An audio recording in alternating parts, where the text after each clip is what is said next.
अब तू सदा किले में रहकर युद्ध करना मेरे सपूत। माँ अब तो भिक्षुक बन रहा हूं, किला विला तो छोड़ने को जा रहा हूं। बेटा गुरु की छाया, गुरु की आज्ञा, आज्ञा सम नहीं साहिब सेवा। बेटे गुरु की आज्ञा का उल्लंघन नहीं करेगा तो गुरु के किले में रहेगा तू। गुरु को मैं समझा दूंगा, अभी तो मैं इधर सत्संग करने जाता हूं। गुरु को पता चलेगा तो माफी मांग लूंगा, अभी तो इसके घर पैर घुमाने जा रहा हूं। ऐसे पैर घुमाने वाले अपना विनाश न करो। गुरु को पटाने की नियत से बर्बाद हो जाओगे। बेटा किले में रहकर युद्ध करना, गुरु को जो पसंद न हो वो काम न करना। गुरु की आज्ञा, आज्ञा सम नहीं साहिब सेवा। बेटा गुरु की आज्ञा में रहना मेरे सपूत, मेरे लाल, तेरा मंगल हो। मां ने अपनी भावुकता पर कितनी बड़ी शिला रखी होगी, अपने हृदय पर विवेक का कितना बड़ा पत्थर रखा होगा, वैराग्य का कैसा दिया जगमगाया होगा उस मैनावती मां ने।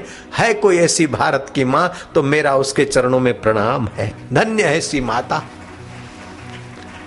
नई दुल्हन है, बहुएं हैं और राज्य है और एकलौता बेटा है, और बेटे को कहते ले बेटा भिक्षा बन जा फकीर। क्या है भारत की नारियां। अमेरिका बेटा जाता है तो माँ बाप अखबार में फोटो देते हैं। हाँ, वहां होटलों में बेचारा कप रकाबी भोगियों के धोते हैं। कई तो पेट्रोल पंप पे नौकरी करते, कई तो कई फैक्ट्रियों में गधा मजूरी करते हैं। डॉलर मिलते हैं और वहां क्या भवा जरा गोरा बना लेती है, समझते कि ओहो कितनी मजदूरी करते हैं आपके बेटे बेटियां जाकर परदेश में, जरा आंखों से देखो तो पता चले। भोगियों के गुलाम होने को जाते तो हम अखबारों में छपवाते हैं परदेश गमन फलाने का सपूत अमेरिका जा रहा है, और किसी जोगी के आश्रम में बेटा बेटी जाते हैं तो स्यापा मना लेते कि मेरा बेटा चला है। अरे किसी का साधु बनता है तो लाखों लोग हाथ जोड़ के उनकी कथा सुनते और दर्शन के लिए कतार करते हैं, और तुम्हारा बेटा साधु होने को जाता है और तुम स्यापा करते हो, रोते हो। कैसा तुम्हारा विवेक। हम भी तो किसी के बेटे थे, शंकराचार्य भी किसी के बेटे थे, नानक भी किसी के बेटे थे। उनके आगे तो तुम मत्था टेकते हो, और तुम्हारा बेटा नानक के रास्ते जाता है तो छाती कूटते हो। ये छाती कौन कुटवाता है? अविवेक। ये मोह छाती कुटवाता है। आंसू कौन बहाता है? मोह और अविवेक। मां को न मोह है न अविवेक है। दूसरा चावल का दाना उठाए मेरे पुत्र, सदा मोहन भोग करना। 56 व्यंजन खाया करना मेरे लाल। ये चावल तुझे 56 भोग खाने की प्रेरणा दे रहे हूं। मां गुरु जी के साथ जाऊंगा, और नाथ संप्रदाय के गुरुदेव हैं। वो गिरी गुफा में, गिरनार की गुफा में रहेंगे।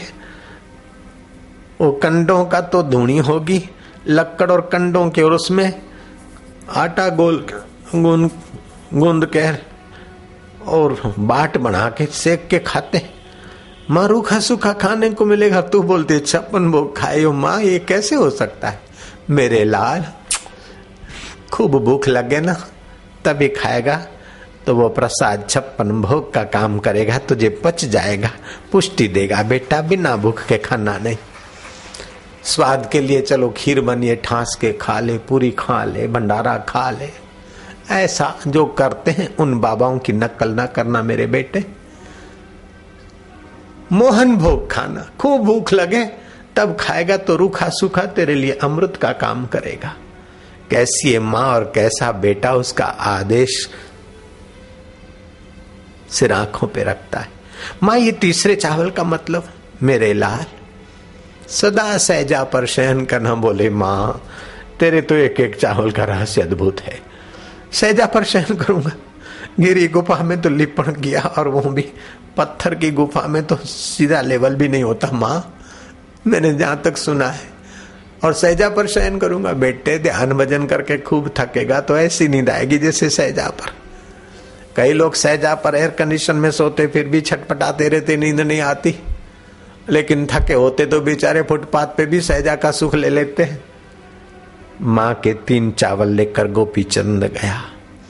गुरु ने माँ की करुणा वरुणा और पुत्र का उत्साह देखकर दीक्षा दे दी, साधु होने की दीक्षा दी। लेकिन गुरु दूरदर्शी थे। दीक्षा दूंगा, एक बार घर जाओ, तू तो मेरे साथ चलेगा, लेकिन इस राज्य को आगे संभालने वाला कोई हो। गर्भाधान करके आया होगा, जहां तक मैंने सुना। गुरुजी ने बाद में दीक्षा दी, ले गए गिरनार की गुफाओं में। मां मैनावती और अधिकारियों ने राज संभाला और गोपीचंद ने तो ऐसा जो कमाया कि गोपीचंद तो उस भोग की गद्दी पे नहीं आया। गोपीचंद के सपूत ने संभाली, क्या हुआ भगवान जाने, लेकिन गोपीचंद ऐसा अमर जोगी हुआ कि आज भी इतिहास उसकी प्रशंसा करता है कि धन्य हो माता मैनावती और धन्य अमर जोगी गोपीचंद। मामा और भांजा दोनों अमर जोगी हुए। राजा भरतरी और गोपीचंद राजा की तो कई चमत्कारिक जगहें और कहानियां आध्यात्मिक जगत के लोगों ने सुनी होगी और कई स्थान देखे होंगे। आपके अंदर वो परम तत्व है, परम शांति है। जितना तुम शांति पाते जाते हो उतना सामर्थ्य बढ़ता जाता है। जितना तुम भोग भोगते जाते हो उतनी जड़ता, शक्तिहीनता और पराधीनता बढ़ती है। ऐसा कोई सुख भोग नहीं जिसके पीछे जड़ता, दुख और पराधीनता ना हो। भोग में अविवेक आगे होता है और जड़ता, पराधीनता, शक्तिहीनता होती है। और विवेक में, योग में विवेक आगे होता है।